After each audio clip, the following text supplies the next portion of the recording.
Students, आज हम 11वीं कक्षा का आरोह भाग 1 पाठ 1 नमक का दरोगा, इसको लिखा है मुंशी प्रेमचंद ने। यह एक कहानी है, कहानी जो कि मुंशी प्रेमचंद ने लिखा है, नमक के दरोगा।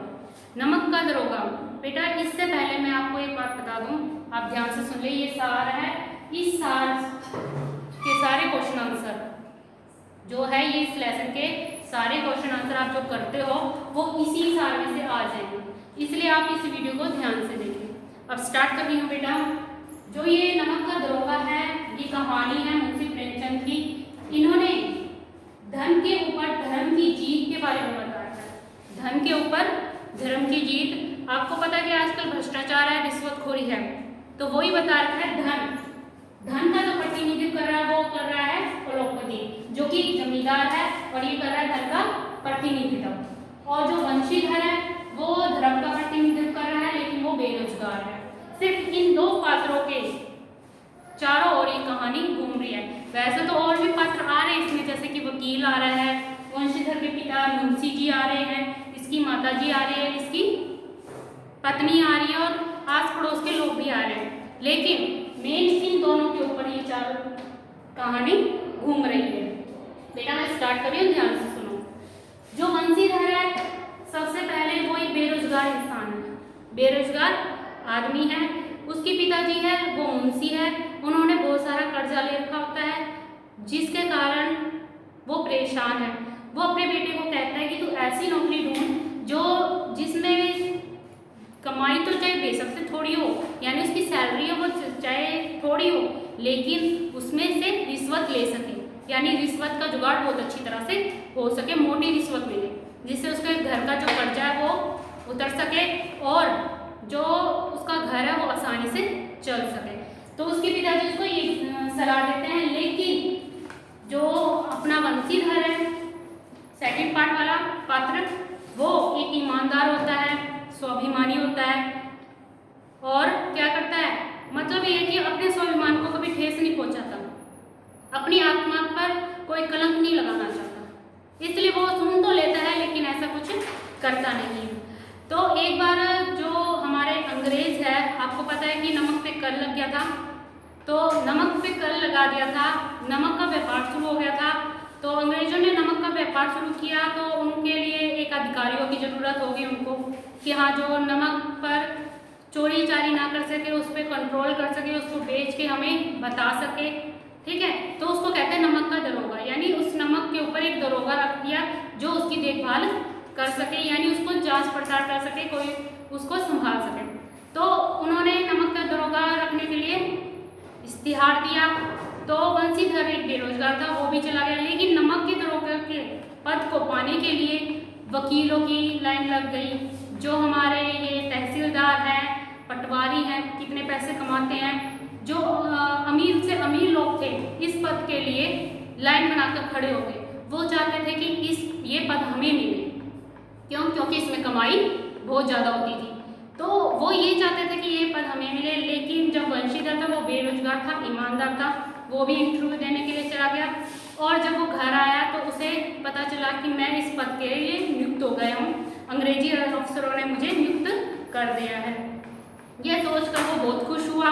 जब उसके पिता को पता चला कि हाँ, मतलब यह कि रिश्वत बहुत अच्छी आएगी, उसे बहुत सारा आशीर्वाद दिया कि अब तो मेरा सारा कर्जा उतर जाएगा, मेरा घर है वो आलीशान बन जाएगा, सारी सुख सुविधाएं आ जाएंगी उसके अंदर। तो ये सोचकर उसको आशीर्वाद दिया। उसकी माता है वो सोचने लगी कि मैं तो चारों धाम की यात्रा करने चली जाऊंगी, मेरे बेटे की नौकरी लग गई है, वो भी इतने अच्छे पद पर, जो पटवारी थे उनकी नहीं लगाई है, मेरे बेटे की लग गई है।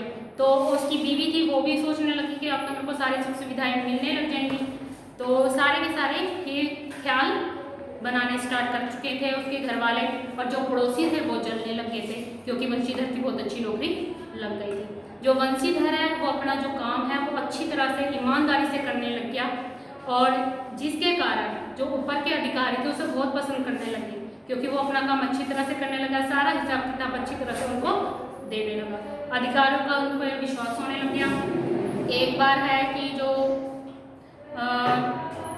अपना वंशीधर है वो अपने ऑफिस में था, जाड़े का दिन था, जाड़े यानी सर्दी का दिन था, उसके पास से ही एक नदी थी जिसे हम जमुना नदी कहते हैं, वहाँ पे एक पुल बना हुआ था, वहाँ पे गाड़ियों की आवाज़ आने लगी। वहाँ उस साइड से जो वंशीधर है अपने ऑफिस में बैठा होता, गाड़ियों की आवाज़ आने लगी। गाड़ियों की आवाज़ सुनकर वो चौंक गया कि इस टाइम इतनी रात को जाड़े के टाइम पे ये गाड़ियों की आवाज़ क्यों आ रही। वो अपने घोड़े पे तैनात होकर उनके पास गया। उनके पास जाते ही उन्होंने उसको रोका, गाड़ियों वालों को रोका कि रुको, तुम हो कौन, यहाँ पे क्या कर रहे हो। तो कड़ा अंदाज में बोला, क्योंकि वो दरोगा था, वो सारे के सारे डर गए। डरने के कारण वो वहीं पे सहम के खड़े हो गए। उन्होंने खड़े होते ही वंशीधर उनको भाग गया, उनके पास गया, उनके ट्रक के पास गया, बोरियों को अच्छी तरह से टटोला, देखा तो इसमें नमक है, यानी वो नमक की क्या कर रहे थे, चोरी कर रहे थे। तो वो नमक की चोरी कर रहे थे, उनको पकड़ लिया। पूछा ये ट्रक किसकी है। वो बोले कि ये जो ओलोपी दीन है, जो हमारा पंडित है और जमींदार है साथ में, उनकी है। तो कहते ठीक है, उनको बुलाओ। तो 2-3 ट्रक वाले चले गए अपने मालिक के पास बुलाने की, मालिक हमें वंशीधर जी ने पकड़ लिया है, दरोगा ने पकड़ लिया। वो बोला कि मेरे पास तो धन है, मैं तो रिश्वत देकर सभी को खरीद सकता हूँ। उसके मन में ये था, उसको ये नहीं पता था कि कोई ना कोई इंसान ईमानदार होता है, उसको खरीदा नहीं जा सकता। उसको अपने धन का क्या था, नशा सा था।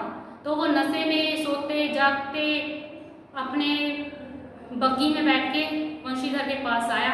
उसने कहा कि नमक की चोरी क्यों कर रहे हो, चलो तुम जेल में। तो वो डर गया, वो डरा नहीं पहले तो, लेकिन उसने उसको लालच दी, वंशीधर को रिश्वत देने की कोशिश की। पहले 25,000 की, वो नहीं माना, वंशीधर नहीं माना। तो फिर उसको 40,000 की, तो तब भी वो नहीं माना। उसने ओलोपी दीन के हाथ में क्या लगा दी बेटा, हथकड़ी लगा दी। और यह देखकर कि अब तो कोई रिश्वत भी नहीं ले रहा ये, अब मैं पकड़ा जाऊंगा, मेरा जो मान सम्मान था, जमींदार था वो, उसका मान सम्मान था, सारे लोग उसे जानते थे, वो मिट्टी में मिल जाएगा। यह सोचते सोचते क्या हो गया, वो मूर्छित हो गया, यानी बेहोश हो गया। चिंता में वो बेहोश हो गया। फिर उसको अगले दिन होश आया तो उसको कहाँ, जेल में पाया। फिर उसको मुकदमा उस पर चला, वो जज के पास गया, कोर्ट गया। तो उसके पास धन था, उसके पास धन होने के कारण जो वकील थे, वकीलों की जमा फौज खड़ी हो गई कि हाँ ये तो हमें बहुत धन लुटाएगा क्योंकि ये फंस चुका है, तो अब हमें हमारी ज़रूरत होगी इसको।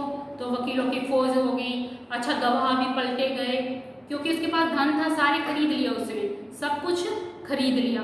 खरीदने के बाद जो वंशीधर है, जज है, सारे कार्रवाई चली। कार्रवाई चलने के बाद सारा जो पक्ष है वो ओलोपी दीन के पास आ गया, यानी सारे जो गवाह थे वो ओलोपी दीन के थे। तो उसका पक्ष है, उसका निर्णय था, यानी न्याय था, वो किसके पास में जाया, ओलोपी दीन के पक्ष में चला गया। और जिसके कारण वंशीधर है वो मुंह देखता रह गया। जज ने उसको ये कहा कि आपने बहुत अच्छा काम किया है और इसी तरह आप नमक का दरोगा है तो सचेत रहा करो, यह कहकर उसे भेज दिया। सभी लोग हैं वो कानाफूसी करने लगे, पहले भी कानाफूसी करते थे, अब भी कानाफूसी करने लगे। पहले तो जब ओलोपी दीन को पकड़ा गया तो ये कानाफूसी करने लगे, इतना बड़ा जमींदार है फिर भी चोरी करने लगे, ये है वो, तब कानाफूसी इसलिए कर रहे थे। और अब कानाफूसी किसके लिए करने लगे, वंशीधर के लिए, क्योंकि वो हार चुका था। सभी लोग कह रहे थे जरूरी है जितना ये दे रहा था उतना लेके और पास से तो अपना घर गुजारा चलाता, जो कर्जा है वो उतारता, क्यों अपने आप को ईमानदारी के भट्टे में झोंक रहा था। अब मिल गया ना इसका फल, अब ये कोई ना कोई बदला जरूर लेगा, यानी इस अपमान का बदला ये जरूर लेगा। वंशीधर को भी कहीं ना कहीं ये डर था, तो वो अपनी नौकरी करने लग गया अच्छी तरह से दोबारा से। एक हफ्ते के अंदर अंदर जो अंग्रेज अधिकारी थे उसको क्या कर दिया, नौकरी से निकाल दिया, उसका इस्तीफा उसके हाथ में रख दिया। फिर से क्या हो गया, वंशीधर बेरोजगार हो गया। बेरोजगार होने के बाद वो घर आया, उसके मम्मी हैं, उसके पापा हैं, वो उसको डांटने लगे। जो पत्नी है वो उससे नाराज होने लगे। जो माँ के सपने थे वो 4 धाम घूमने के, वो धरा के धरा रह गए, वो वैसे के वैसे टूट गए। और जो पिता थे उसने उनको इतनी कहा सुनाई, इतना सुनाया, बहुत सुनाया उसको कि तू कुल का कलंक है, इतना तक कह दिया था उसको। तो बताओ वंशीधर ने क्या गलती की थी, कुछ गलती नहीं की थी, फिर भी उसको इतना सुनना पड़ा। फिर 1 हफ्ते के बाद जब वो बेरोजगार हो गया था वंशीधर, 1 हफ्ते के बाद कौन आया उनके घर में, ओलोपी दीन आया। फिर उसके पिता ने सोचा अब तो हमारी क्या बचेगी, बैंड बजेगी भाई, ये लेके तो अब हमें हमसे क्या लेगा, बदला लेगा इस चीज़ का। इसके पास तो बहुत सारा धन है, अभी हमारे ऊपर मतलब ये इल्ज़ाम लगाएगा, कुछ भी है, अब हमें सताएगा ये। तो मुंशी प्रेमचंद इससे बचने के लिए उसके आगे पीछे घूमने लगे, उसकी खातिरदारी करने लगे, उसका स्वागत किया, अपने बेटे को उसके आगे यानी ओलंपिक दिन के आगे अपने बेटे के बारे में बुरा भला कहने लगा, कुल का कलंक बताने लगा, बहुत कुछ कहने लगा। तो ओलंपिक दिन ने उसे वहीं पे रोक दिया, उसको कहा कि आपका बेटा धर्मपरायण है, अच्छा इंसान है, ईमानदार है, कुल का कलंक नहीं है, कुल को बढ़ाने वाला, यश कमाने वाला इंसान है, आप इसको ऐसा ना कहो। तो उसने इतना ही कहा तो उस वंशीधर की ओर आगे बढ़ते हुए उसने ये कहा कि मुझे क्षमा करो, मैंने आपको पहचानने में गलती कर दी थी, आप मेरी जो दौलत है, मेरा जो धन कमाया हुआ है उसके मैनेजर बन जाओ, यानी उसको नौकरी का ऑफर दे दिया। क्यों? उसकी ईमानदारी को देखकर, उसको ईमानदारी को देखकर उसको ऑफर तो दे दिया। जब उसने ये पूछा कि मैं ही क्यों, दूसरे लोग क्यों नहीं, मैंने तो आपका इतना बड़ा अपमान कर दिया, तो उसने ये कहा कि मुझे लोग तो बहुत मिल जाएंगे, मुझे लोग तो बहुत मिल जाएंगे, लेकिन मुझे विश्वास किसी पे नहीं है, क्योंकि सारे बेईमान हैं, इस दुनिया में सारे बेईमान हैं। कोई मेरे धन को फिजूल में खर्च करेगा, हथियाएगा, और तुझ पे मुझे पूरा भरोसा है। जब मैंने तुझे 25,000 दिया तब तेरा ईमान नहीं डोला, जब मैंने तेरे को 40,000 का ऑफर दिया तब तेरा ईमान नहीं डोला, तो मुझे तेरे पे पूरा विश्वास है, इसलिए तू मेरे धन का मैनेजर बन जा, मेरे धन की रख रखाव कर ले। तो वो भी एग्री हो गया। इसके बदले में ओलंपिक दिन ने वंशीधर को सैलरी यानी उसकी कमाई के अतिरिक्त उसके पूरे घर की सुख सुविधा के बारे में भी बताया कि हाँ, मैं तेरी सारी सुख सुविधाओं का ख्याल भी रखूँगा, यानी तुझे पैसे कम जो तुझे नौकरी दे उसकी कमाई के बदले तुझे कमाई भी तो दूंगा, लेकिन साथ में तेरी सारी सुख सुविधाओं का ख्याल भी रखूँगा। इस तरह हमारी धन के ऊपर धर्म की जीत हुई। धन कौन था, किसने प्रतिज्ञा किया था उसका, ओलंपिक दिन ने। धर्म किसका था, वंशीधर। तो किसकी जीत हुई, धर्म की। एक बार तो वो हार गया था, लेकिन ओलंपिक दिन को उसने बदल दिया था। उसको विश्वास हो गया था कि इस दुनिया में अभी भी सच्चाई है, ईमानदारी है, तो उसने ओलंपिक दिन को बदल दिया था। इस तरह धन के ऊपर धर्म की जीत हुई। Thank you.